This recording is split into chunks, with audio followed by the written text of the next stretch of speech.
Welcome to The Explainer. I'm honestly so thrilled to have you here today because we're unpacking something that, frankly, completely upends what we've all been taught in school.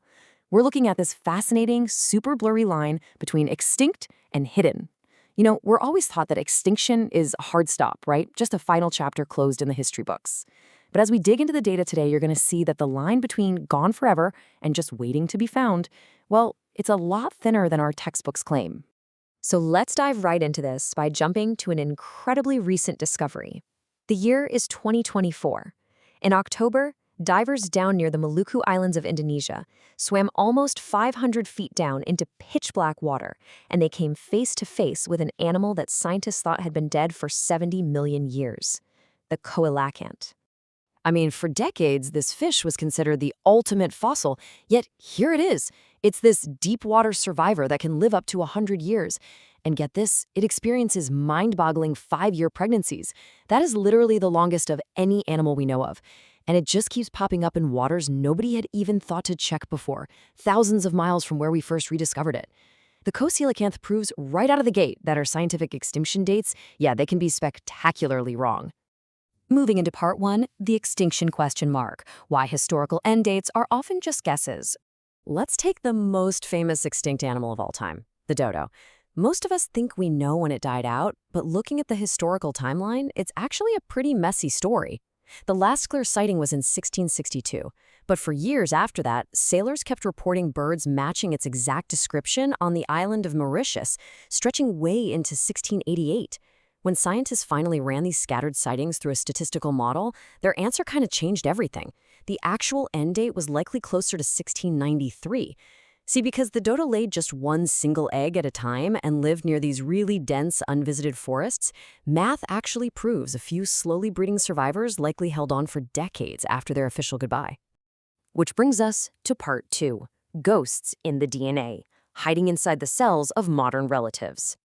You see, extinction isn't just challenged in deep woods or dark oceans. Sometimes an animal hides in a much smaller place. Take the quagga. It was this unique zebra with faded stripes on the front half and a solid brown back. The very last one tragically died in an Amsterdam zoo back in 1883. And for a long time, everybody thought, well, that's the end. But later, a huge realization changed the game entirely. The quagga wasn't actually a completely separate species. It was just a variation of the modern plain zebra.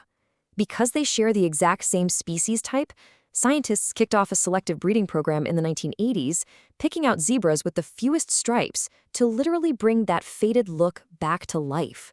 The crucial piece of the puzzle here is the genome, which is basically the biological instruction manual.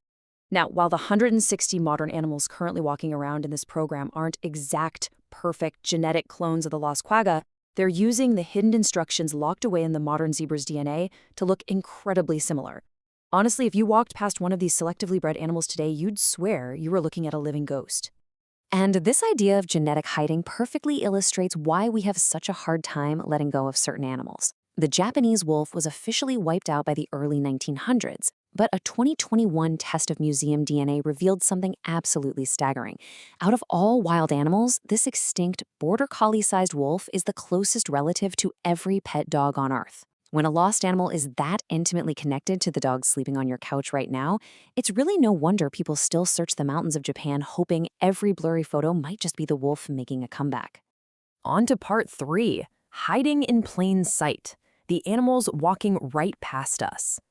1,700. That is the staggering number of miles a massive 140-pound eastern cougar walked from the Black Hills of South Dakota all the way to Connecticut.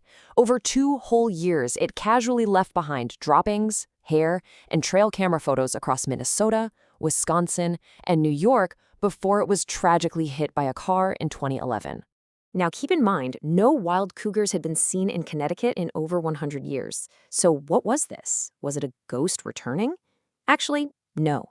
Scientists recently concluded that the eastern cougar might never have been a separate species from the western cougar at all. So these aren't ghosts of a lost animal. These are real, living western cougars acting as explorers, actively moving east and taking back land their ancestors lost a century ago. They were, quite literally, just hiding in plain sight. Physical clues can also put these incredible animals into this weird state of scientific limbo. Take a look at the ivory-billed woodpecker. When the US government declared 21 animals extinct in 2023, they specifically left this bird off the list. Why? Because of 10 years of fuzzy drone footage and audio gathered in a Louisiana forest. Or consider the Javan tiger, which has been officially gone since the 1970s. A single hair found on an Indonesian fence in 2019 triggered massive governmental searches, but it also sparked these fierce laboratory debates over whether the DNA was truly a tiger's or just old broken cells tricking the test. It's crazy. These animals are suspended right between existence and extinction. And this limbo is perfectly captured by the thylacine, also known as the Tasmanian tiger. Officially, the last one died in captivity back in 1936. But when researchers mapped out 1,237 recorded sightings using some seriously complex mathematics, the data revealed a massive surprise. The animal likely survived out in the rough, remote western forests of Tasmania well into the 1980s. Now, sure, the chance of survival today sits at less than 1%, but it goes to show that official extinction dates rarely capture the actual story on the ground. Let's jump to part 4, Echoes of the Giants, megafauna that haunt human memory.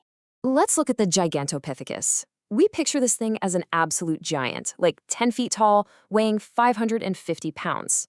But despite nearly a century of digging, scientists only have about 2,000 teeth and 4 lower jaw bones to show for it. There is absolutely nothing from the neck down. This ape died out hundreds of thousands of years ago, but that literal empty space where the body should be, that's exactly what leaves room for our imagination to run wild. It's what directly inspires modern legends like Bigfoot and the Yeti.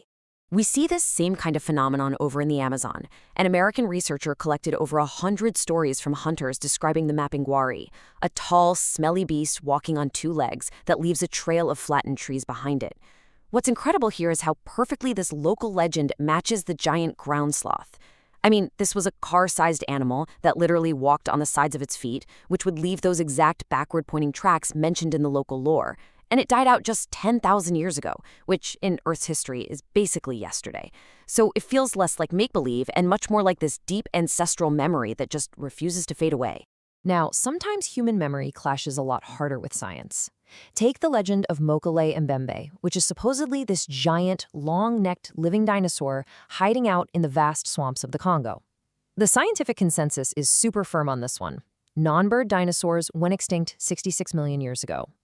An animal of that immense size simply cannot stay hidden for millions of years without leaving a single bone or a physical body behind for us to find. It just doesn't happen. But while scientists firmly say no way to a dinosaur hiding in the Congo swamps, the sheer vastness of that location holds a totally different kind of incredible secret.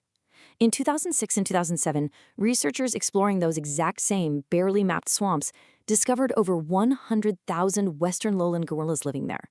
100,000 huge animals, just hiding in plain sight. It absolutely proves that the untamed wild can still hide giants from the modern world.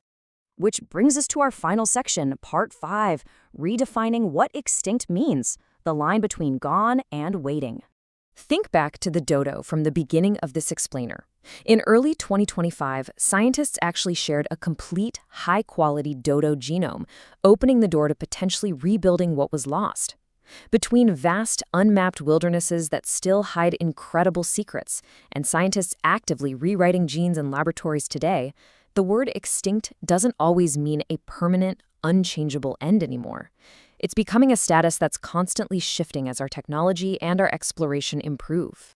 So I'm going to leave you with this thought to ponder. We've seen that the Coelacanth was just waiting in the deep, the cougar was out exploring new lands, and the dodo's blueprint is currently sitting on a computer hard drive. As science advances and deep forests remain unexplored, what else might be waiting for us, just out of sight? Are our lost animals simply waiting to be found breathing in the wild, or are they waiting to be rebuilt in a lab? Thank you so much for joining me on this explainer. Keep your eyes open and always keep questioning what you know.